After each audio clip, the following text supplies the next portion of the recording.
बिस्मिल्लाहिर्रहमानिर्रहीम। अस्सलाम वालेकुम। शेफ़ उस्मा की किचन देसी पकवान में खुश आमदीद। आज मैं आपके साथ अचार गोश्त की बहुत ही आसान और मज़ेदार सी रेसिपी शेयर करूंगी जो कि आप मिनटों में बनाएंगे। तो चलिए बनाना स्टार्ट करते हैं। अचार गोश्त बनाने के लिए हमने यहाँ पर 700 ग्राम के बराबर गोश्त लिया है, जिसको हमने इस तरीके से बोटी की शेप में काट लिया है। साथ ही हमने यहाँ पर एक पैकेट अचार गोश्त का लिया है। अगर आप होममेड मसाला इस्तेमाल करना चाहते हैं तो इसकी रेसिपी आपको हमारे चैनल देसी पकवान पर मिल जाएगी। साथ ही हमने यहाँ पर 6 से 7 अदद हरी मिर्ची ली हैं, जिसमें हमने अचार गोश्त का मसाला फिल करना है। तो चलिए स्टार्ट करते हैं।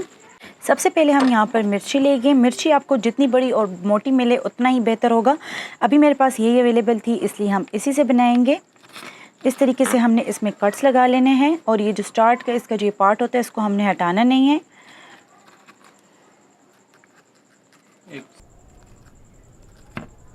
यहाँ पर हम लेंगे 3 टेबल स्पून लेमन का जूस।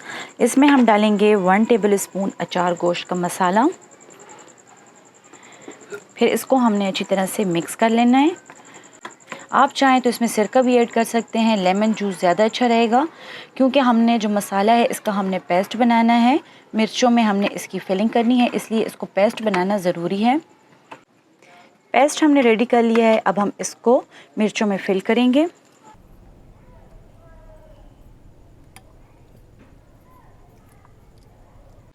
मिर्ची हमने रेडी कर ली है। तो चलिए अचार गोश्त बनाना स्टार्ट करते हैं। अचार गोश्त बनाने के लिए हमने यहाँ पर प्रेशर कुकर लिया है। इसमें हम डालेंगे 5 से 6 टेबल स्पून के बराबर घी। घी डालने के बाद हम इसमें डालेंगे 1 अदद प्याज। प्याज को हमने गोल्डन फ्राई कर लेना है। प्याज को हमने यहाँ पर गोल्डन फ्राई कर लिया। अब इसमें डालेंगे 2 टेबल स्पून के बराबर कुटा हुआ लहसुन।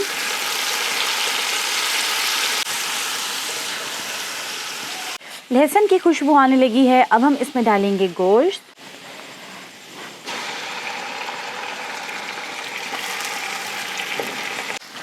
गोश्त को हमने प्याज और लहसुन के साथ भून लेना है। गोश्त को हम तब तक भूनेंगे जब तक कि इसका कलर चेंज ना हो जाए। अगर आप हमारे चैनल पर न्यू हैं तो हमारे चैनल को सब्सक्राइब कर लें और बेल आइकन के बटन को प्रेस कर लें ताकि हमारी हर नई आने वाली वीडियो आपको नोटिफिकेशन में मिल सके। और बकरा ईद के हवाले से बहुत ही मज़ेदार रेसिपीज़ आपको हमारे चैनल देसी पकवान पर मिल जाएंगी। तो अभी जाएं, हमारे चैनल को सब्सक्राइब करें और इस ईद के मौके पर बहुत ही मज़ेदार रेसिपीज़ को एंजॉय करें। गोश्त का कलर यहाँ पर चेंज हो चुका है, आप देख सकते हैं। अब हम इसमें डालेंगे अचार गोश्त का मसाला।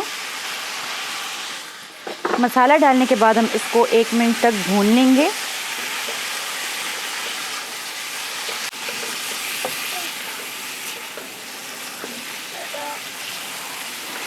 यहाँ पर आप देख सकते हैं मसाले से ऑयल सेपरेट हो रहा है। अब हम इसमें डालेंगे 5 अदद टमाटर जो कि हमने पेस्ट बना लिया है।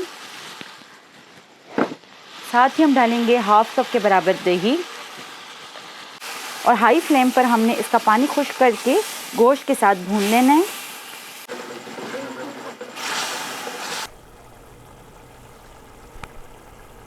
दही और टमाटर का पानी खुश्क हो चुका है। अब हम इसको भून लेंगे।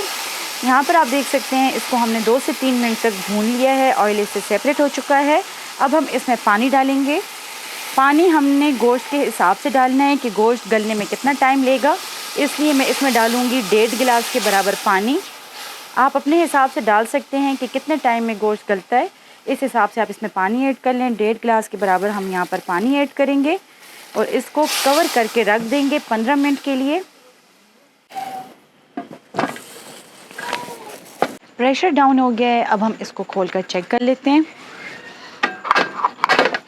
बहुत ही मज़ेदार इसकी खुशबू है। गोश्त भी इसमें अच्छी तरह से गल चुका है।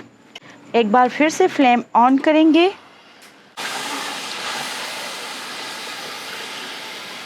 फ्लेम ऑन करने के बाद जब इस पर बॉयल आ जाएगा तो हम इसमें मसाले की भरी हुई मिर्चें डालेंगे। मिर्चें डालने के बाद हम इसको 1 मिनट तक बॉईल करेंगे और उसके बाद डिश आउट करेंगे। अगर आपको लगे कि इसमें ग्रेवी कम है तो आप इसमें पानी डाल के इसमें ग्रेवी मज़ीद बढ़ा सकते हैं। बहुत ही मज़ेदार अचार गोश्त तैयार है। उम्मीद करती हूँ आपको हमारी आज की रेसिपी पसंद आई होगी। आप भी इसको ज़रूर ट्राई करें और कमेंट बॉक्स में अपनी राय का इज़हार ज़रूर करें। मज़ीद हेल्दी और मज़ेदार रेसिपीज़ देखने के लिए हमारे यूट्यूब चैनल को सब्सक्राइब कर लें, फेसबुक पेज को लाइक कर लें और इंस्टाग्राम पर हमें फ़ॉलो करें। तो चलती हूँ, दुआ में याद रखिएगा। इंशाल्लाह फिर मुलाकात होगी आसान, मज़ेदार और हेल्दी रेसिपी के साथ। शुक्रिया, अल्लाह हाफ़िज़।